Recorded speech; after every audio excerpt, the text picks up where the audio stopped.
O pouso de um voo de passageiros de Taiwan, num implacável mau tempo, dá terrivelmente errado.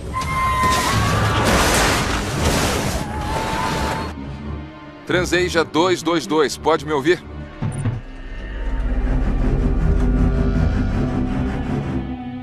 Eu entendi que enfrentaríamos uma rigorosa investigação de acidente. 48 morrem em queda de avião. Estão dizendo que foi o tufão que causou a queda. Especulações sobre a causa circulam de modo desenfreado. Qual era a altitude mínima de descida? Mas as evidências levam os investigadores em uma direção perturbadora. Infelizmente, os pilotos morreram nesse acidente, por isso é impossível perguntar a eles o que estava acontecendo depois do fato.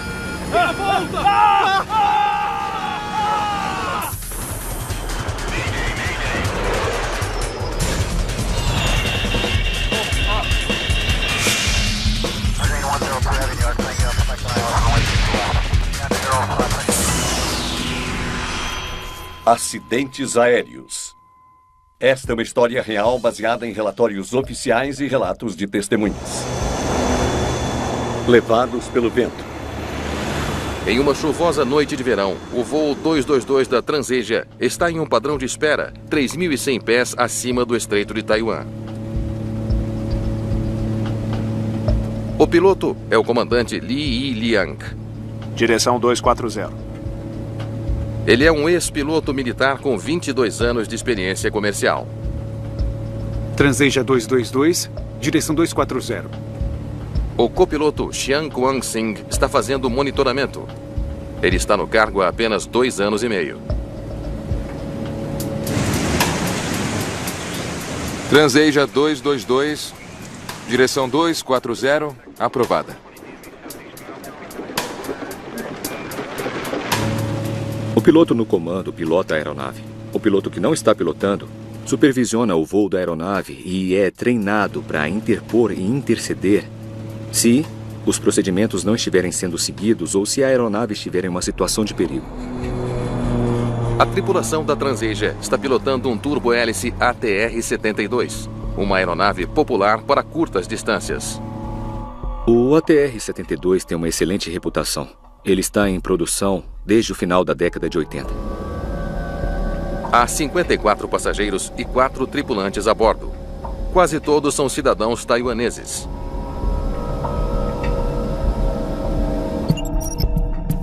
O voo 222 partiu da cidade de Kaohsiung, a segunda maior cidade de Taiwan.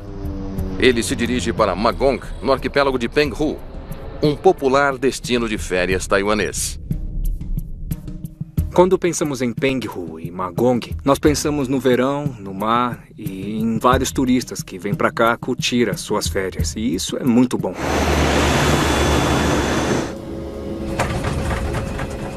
O mau tempo atrasou a sua chegada. Com licença. Quanto tempo falta para pousarmos? O voo vem circulando junto com outras 3 aeronaves há quase meia hora.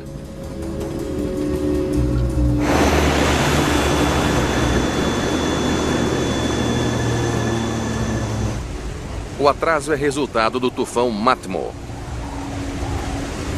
A tempestade da categoria 2 atingiu seu auge no dia anterior, com ventos de cerca de 145 km por hora. Taiwan está localizada em uma área de clima tropical. Então é normal que tenhamos tufões, mesmo no verão. Já estamos acostumados. Havia um tufão passando pela área de Taiwan e se deslocando pela China. Então tinha trovoadas, chuvas pesadas e rajadas de vento muito fortes. Mas agora o tempo em Magong começa a melhorar. Então o controle de tráfego aéreo começa a trazer as aeronaves que aguardavam para pousar. Boletim meteorológico. Uniair 7647. Pista 20 de Magong agora aberta. Visibilidade de 500 metros. Informe a sua intenção. Uniair 7647. Solicito aproximação na pista 20. Era um total de 4 aviões no ar naquele momento esperando para pousar no aeroporto de Magong. O comandante da Transasia consulta a carta de aproximação, preparando-se para sua vez de pousar. A visibilidade é de 500. Agora podemos usar a 20. Transasia 222, você é o próximo da fila. Informe a sua intenção. Transasia 222, solicito pista 20 VOR. Transasia 222, entendido. Voe na direção 02360. Vetor de radar. Aproximação por VOR. Um VOR é um tipo de dispositivo de navegação de rádio comumente usado para ajudar as aeronaves a navegar por grandes áreas de terra, ou mais especificamente como parte de um sistema de pouso por instrumentos. Senhoras e senhores, estamos prestes a iniciar a nossa aproximação do aeroporto de Magong. Certifiquem-se de que a sua bandeja esteja fechada e que seu cinto de segurança esteja afivelado.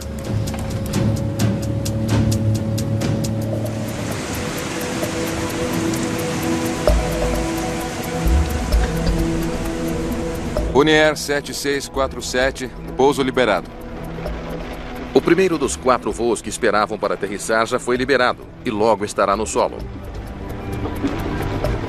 Torre Magong, Transasia 222. 13 quilômetros do aeroporto para VOR, pista 20.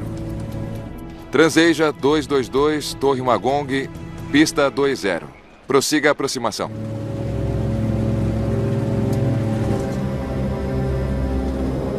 A tripulação de cabine preparar para pouso.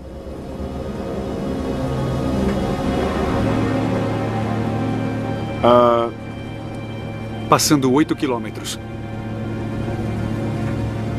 Ok, flaps a 15. Uma das maiores diferenças entre pilotos que fazem voos de curta distância versus pilotos que fazem voos muito mais longos é simplesmente que os pilotos que fazem voos de curta distância terão mais decolagens e pousos. Velocidade?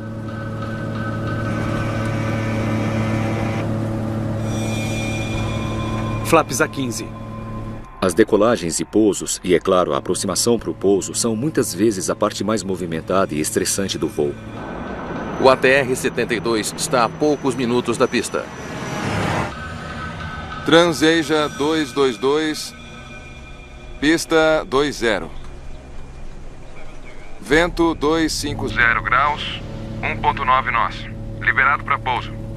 Entendido, pista 20. Vento entendido. Liberado para pousar. Transasia 222. Liberados para pousar. Flaps a 30. A extensão das abas da asa dá à aeronave a sustentação adicional de que precisa na velocidade de pouso, que é mais lenta. Flaps a 30. Trem baixado.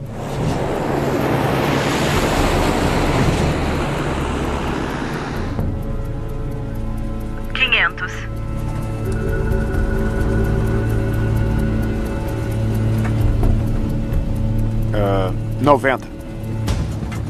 Altitude configurada 90. O comandante orienta o seu copiloto a inserir uma determinada altitude no piloto automático. Altitude configurada 90.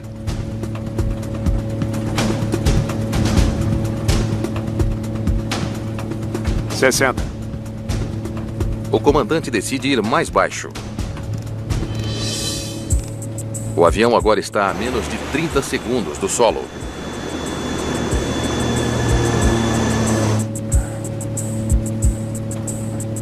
Você já avistou a pista?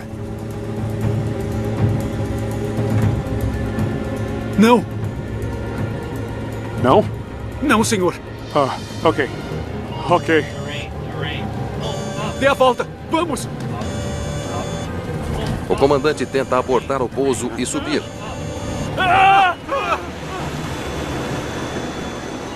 Dê a volta. Mas é tarde demais.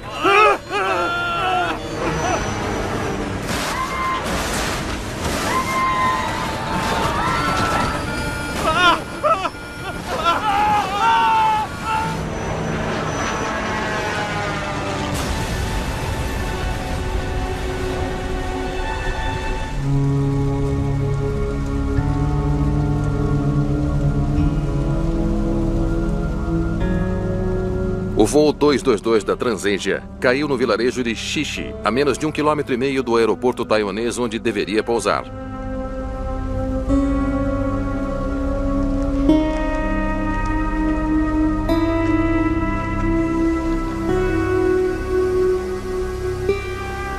Incrivelmente, alguns passageiros sobreviveram ao terrível acidente. E só o que podem fazer agora é esperar o socorro.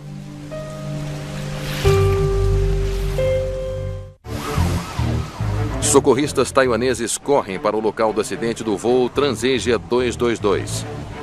Eles logo descobrem que das 58 pessoas que estavam a bordo, 48 estão mortas.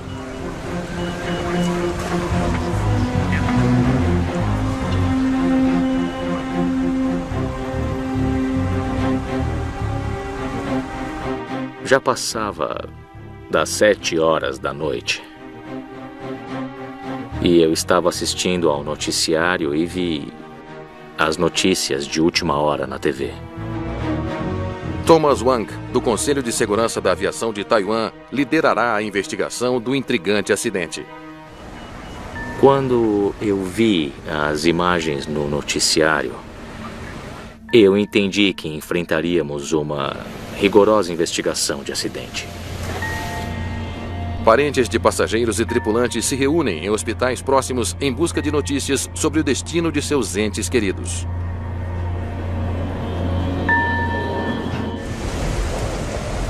A luz do dia revela o nível da devastação no vilarejo taiwanês de Xixi.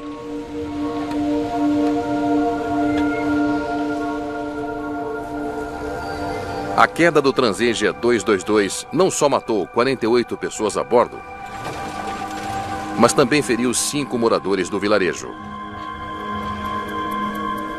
A pequena comunidade está de luto.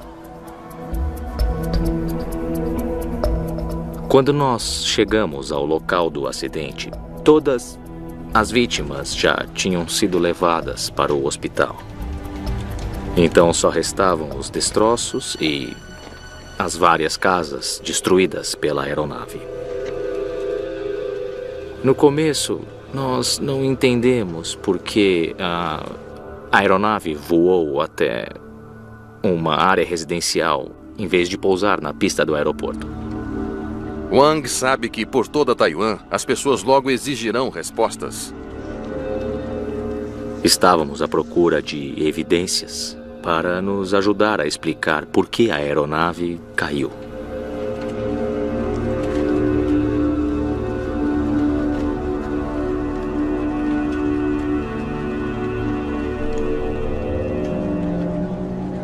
Muito bem, pessoal. Vocês sabem o que fazer. Vamos trabalhar. Estávamos procurando os gravadores, o gravador de dados de voo e o gravador de voz da cabine de comando.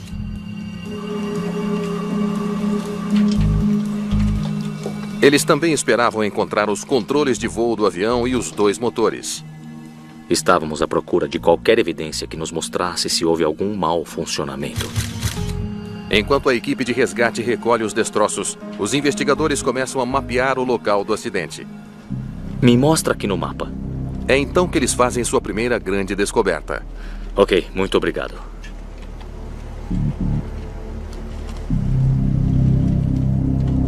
Parece que existem destroços, inclusive aqui. O primeiro ponto de impacto não foi no vilarejo. Foi em uma floresta próxima. Vamos mandar uma equipe lá, ver o que eles encontram. O primeiro ponto de impacto, a área com árvores, estava a cerca de 200 metros de distância da área residencial, local da queda. Os investigadores agora podem ver que a aeronave não estava alinhada com a pista durante a descida. Por algum motivo desconhecido, ela estava fora do curso.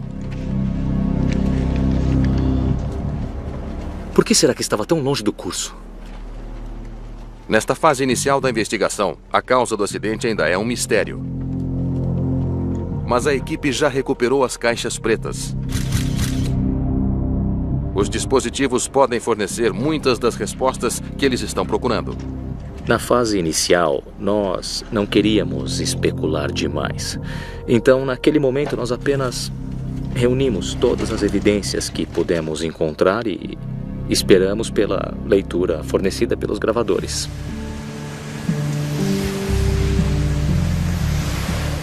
Na sede da investigação, em Taipei, a equipe começa a classificar as evidências enquanto espera para ver o que os dados da caixa preta revelarão sobre o acidente da Transasia. O que você descobriu? Mas as notícias na mídia já estão repletas de especulações. Estão dizendo que foi o tufão que causou a queda. Bom, vamos ver o efeito que o tufão causou.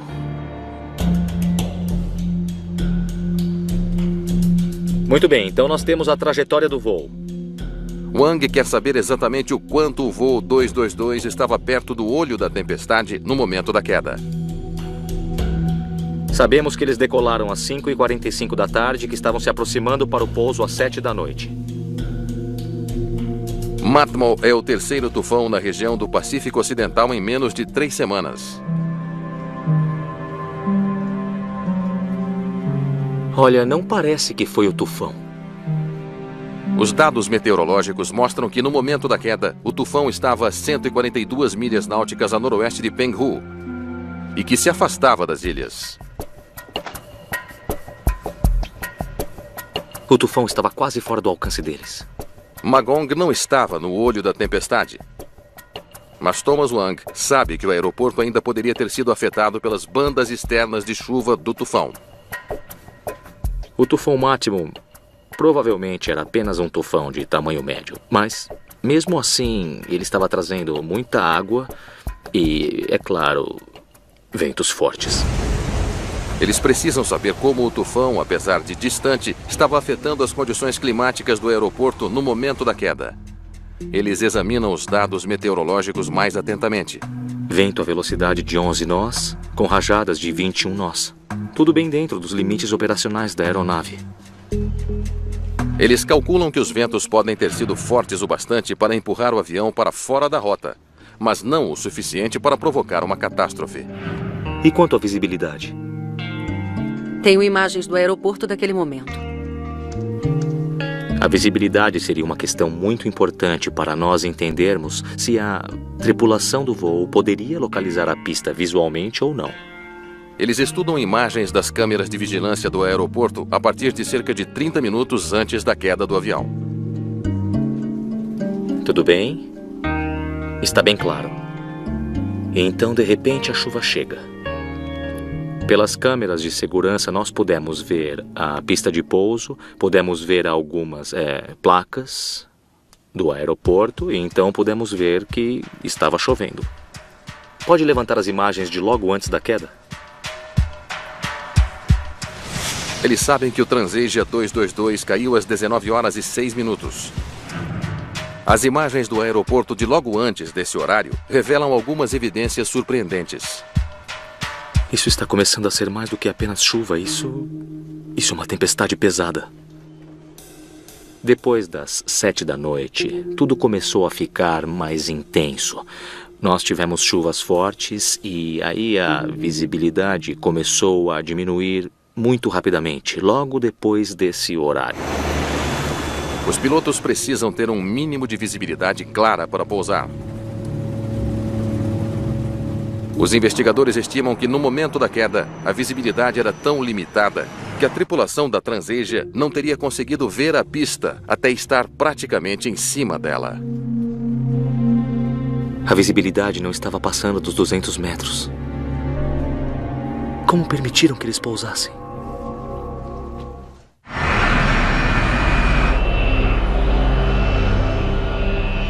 Os investigadores taiwaneses precisam entender por que o voo 222 da Transasia foi autorizado a pousar em Magong quando a visibilidade no aeroporto estava extremamente limitada.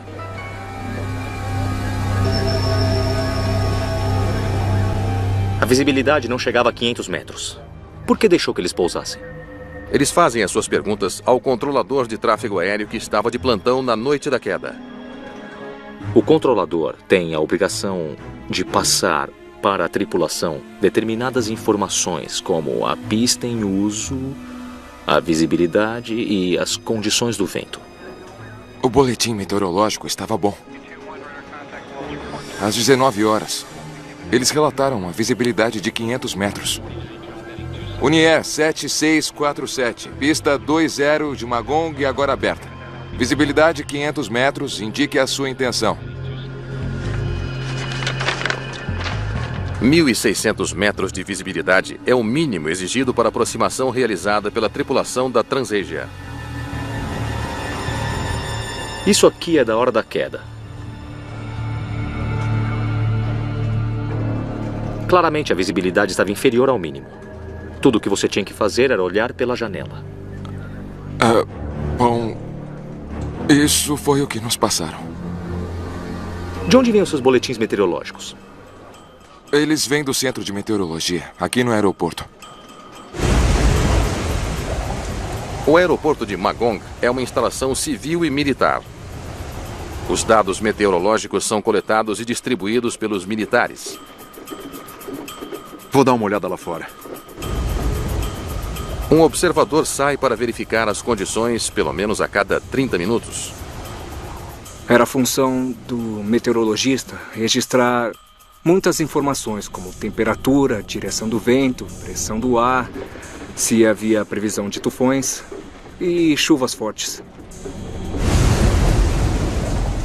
Os investigadores descobrem que às 18h58 da noite do acidente, 8 minutos antes do impacto fatal, o meteorologista retornou ao escritório depois de verificar as condições.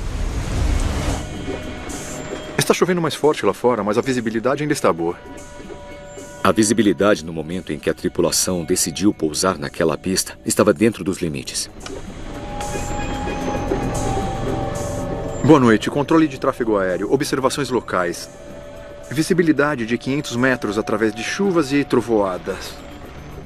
Nuvens dispersas por 60 metros.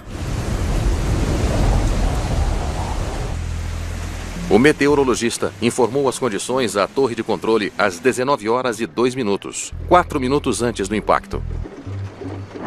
Ao mesmo tempo, a chuva aumentou de intensidade. Durante a aproximação, a visibilidade piorou. Vou sair de novo para ver como está o tempo.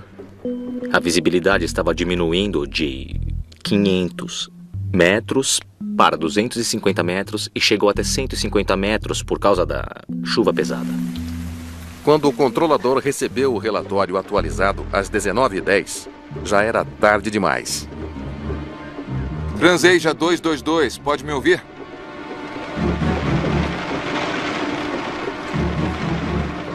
Transasia, Torre de Magong, responda. Ele não poderia ter informado a tripulação. Eles já tinham caído.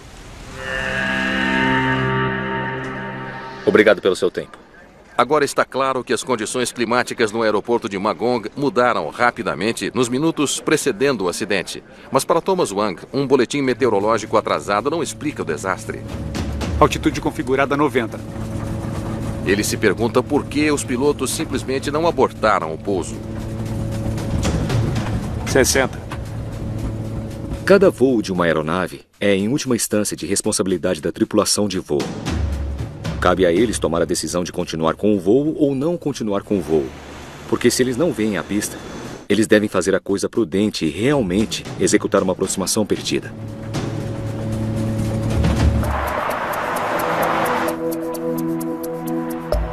Em um hangar nas proximidades, os investigadores examinam os restos do voo 222 da Transasia. Eles estão procurando qualquer sinal de falha mecânica. Qualquer coisa que poderia explicar por que a aeronave desviou da rota e caiu antes da pista. Então, verificamos o controle de superfície, as ligações dos controles e verificamos se tinham energia.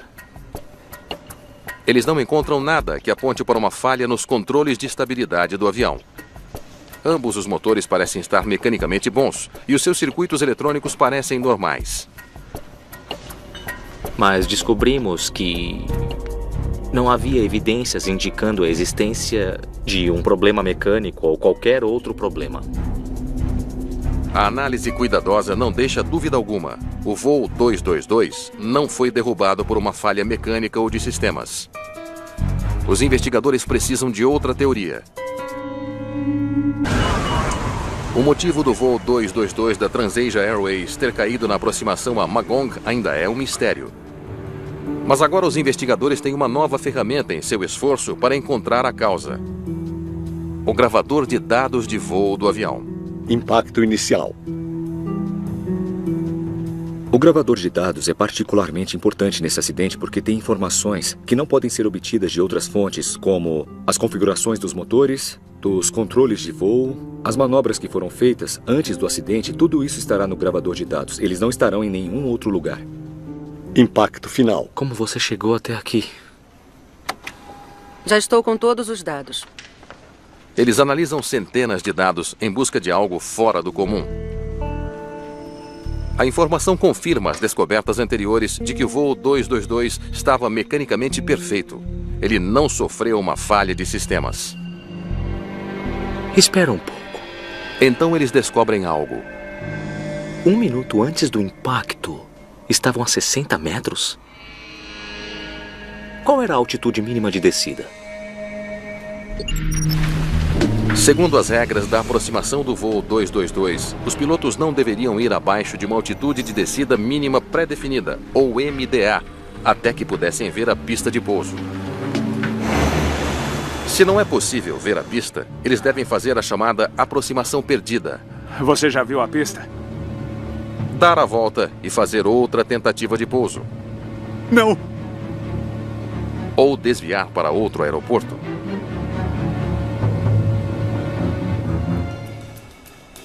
Aqui está dizendo que a altitude mínima de descida era de 100 metros. A altitude de descida mínima é algo que é calculado de antemão pelas autoridades da aviação civil, com base nos objetos no solo, no terreno e outros perigos que existem no entorno da pista. Deem uma olhada nisso. Wang vê que, por quase 14 segundos, a aeronave fica a 60 metros, bem abaixo da altitude mínima. Os dados meteorológicos sugerem que, de onde estavam, os pilotos não teriam visto a pista. Se a visibilidade estava tão ruim, por que ele ignorou a MDA? Por que eles fariam isso? Temos que ouvir o que estava acontecendo na cabine de comando. Enquanto os investigadores lutam para entender o que deu errado a bordo do voo 222 da Transasia, Taiwan está de luto pelas 48 vidas perdidas no acidente. É o desastre aéreo mais mortal da nação em mais de uma década. O meu filho foi queimado pelo fogo depois que o avião caiu. Vocês conseguem entender o que eu tenho passado? Vocês sabem o que é perder um filho? Eu perdi o meu filho amado. Vincent Lin, presidente da Transasia Airways, tenta aliviar a dor sentida por familiares das vítimas. Infelizmente, esta é uma tragédia imprevisível. Eu não estou muito preocupado com a reputação da minha companhia agora. O mais importante nesse momento é podermos ajudar os familiares com as suas principais necessidades.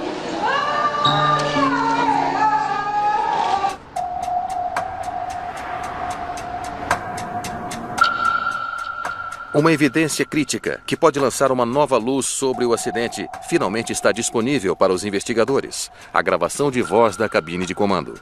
Nesse acidente foi muito importante obter a gravação de voz por vários motivos. Primeiro, infelizmente, os pilotos morreram no acidente, então é impossível perguntar a eles, depois do fato, o que estava acontecendo. Mas o que é mais importante é ser um registro de tudo o que foi dito na cabine de comando durante todo o voo. Pronta? Vamos começar perto do final, pouco antes do pouso. Os investigadores esperam que a gravação possa revelar por que a tripulação voou abaixo de sua altitude mínima de descida antes de cair sobre um vilarejo. Transasia 222, pedindo direção 240. Transasia 222, direção 240 aprovada. Torre de Magong, Transasia 222, 13 km do aeroporto, VOR para a pista 20. Transasia 222, Torre de Magong, pista de pouso 20. Prossiga com a aproximação. Tripulação de cabine, preparem-se para o pouso.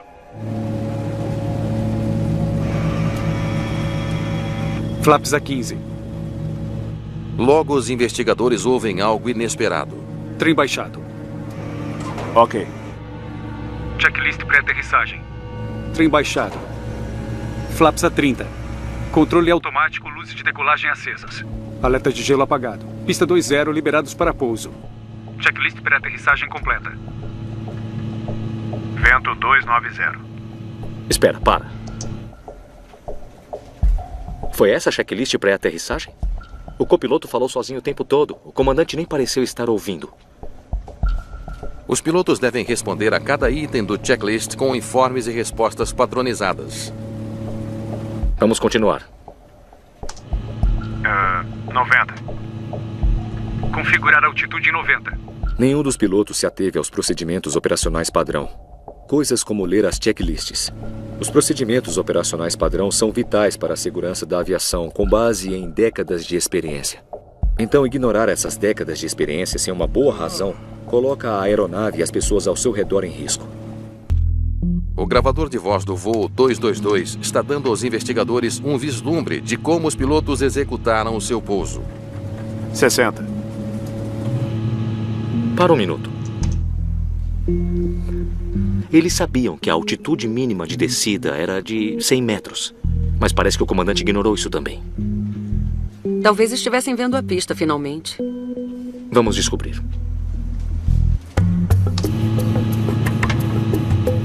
Enquanto se aproximam de 60 metros, eles desligam o piloto automático. Desligado. O comandante então controla a descida manualmente. Desligar o piloto automático simplesmente significa que eles estão desligando todas as funções de voo automatizado e a aeronave está totalmente sob controle manual do comandante e do copiloto. Os investigadores ficam atentos a qualquer indício de que a tripulação estava vendo a pista à sua frente. Você já viu a pista? Não, senhor. Quando desceram para 60 metros, eles ainda estavam procurando a pista. Não? Não, senhor. Ok. E quando eles desceram para 22 metros, eles ainda estavam procurando a pista. E então a tripulação leva 13 segundos inteiros para tomar alguma atitude. Dê a volta! Dê a volta!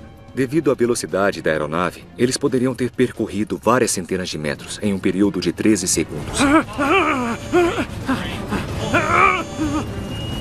O fato de eles passarem qualquer tempo que fosse naquela condição realmente aumentou a probabilidade de que eles atingissem o solo ou algum objeto no solo.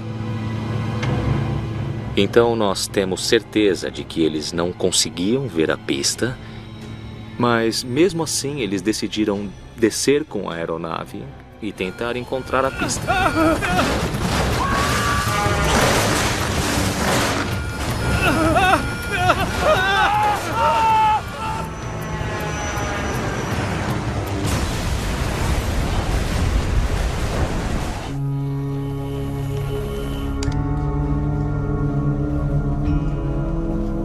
Por que esperaram tanto para tomar uma atitude? Eu quero ouvir de novo. Desde o início. Teste antideslizamento. Confere. Eles se voltam para o gravador de voz, atentos a pistas no início da gravação.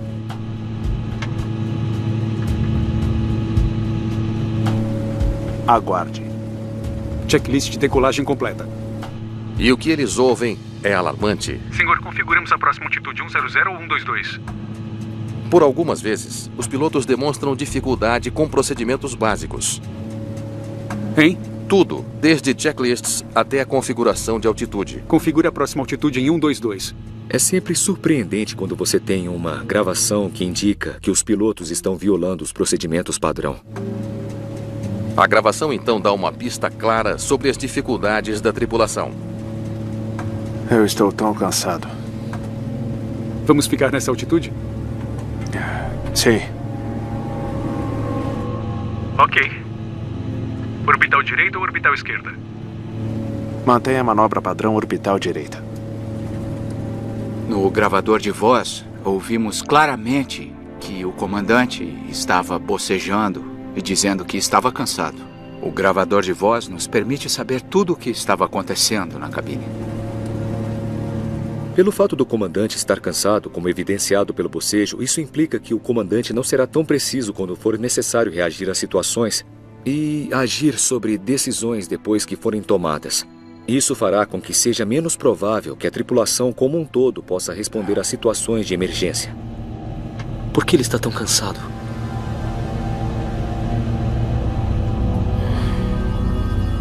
Temos que ver a ficha dos pilotos.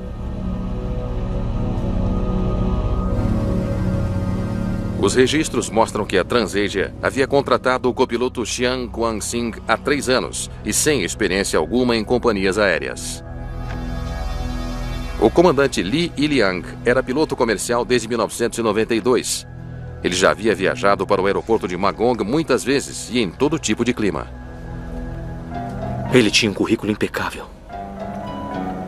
Mas ficou claro que o comandante tinha muito mais experiência de voo do que o copiloto. E é quando eles olham os registros de voo dos 2 pilotos que eles fazem uma descoberta importante. Nós descobrimos que a tripulação de voo acumulou muito mais tempo de voo comparado a qualquer outra companhia aérea doméstica. Os registros mostram que nos últimos 90 dias, o comandante voou 278 horas e o copiloto 264 horas. Nos últimos 3 meses, eles voaram uma média de 6 voos por dia. Quando uma companhia aérea aumenta a frequência de voos, pode ocorrer uma situação em que a tripulação fica mais cansada, em que a tripulação voa muito além do que é razoável. 7 meses após a investigação da Transasia, a companhia aérea está de volta aos noticiários. Alô? O quê? De novo? No dia 4 de fevereiro de 2015, o voo 235 da Transasia Airways caiu em um rio logo após a decolagem do aeroporto de Songshan, em Taipei.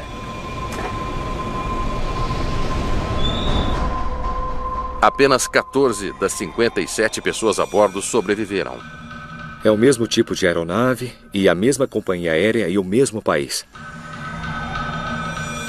A minha reação inicial foi como pôde haver outro grande acidente. O que está acontecendo na Transasia? A taiwanesa Transasia sofreu 2 acidentes fatais em 7 meses. É inevitável que os investigadores se perguntem: existe um problema sistêmico com a companhia? A primeira coisa que pensei foi como uma companhia aérea relativamente pequena teve 2 acidentes, aparentemente independentes, em um espaço de tempo tão pequeno.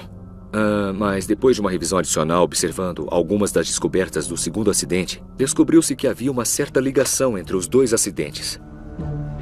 Examinando os registros financeiros e outros documentos